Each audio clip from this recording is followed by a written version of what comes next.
சமஸ்கிருத மொழி வளர்ச்சிக்கு ஒன்றிய அரசு ஒதுக்கின நிதி எவ்வளவு தெரியுமா? 1488 கோடி ரூபாய்.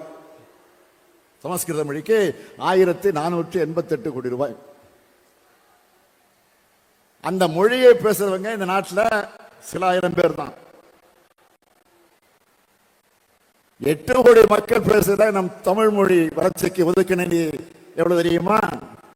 வெறும் 74 கோடி ரூபாய். இதுதான் நீங்க தமிழை வளர்க்கிற லட்சணமா? நான் உங்களுக்கு உறுதி கொடுக்கிறேன், தமிழ்நாடு பள்ளி கல்விக்கான நிதியை ஒன்றிய அரசு வழங்கவில்லை என்றாலும் ஒருங்கிணைந்த பள்ளி கல்வி திட்டத்தின் கீழ் மாநிலத்தில் செயல்படுத்துகிற திட்டங்கள் எதையும் நிறுத்தாம அவற்றை தொடர்ந்து நாங்கள் செயல்படுத்துவோம். அது உறுதி.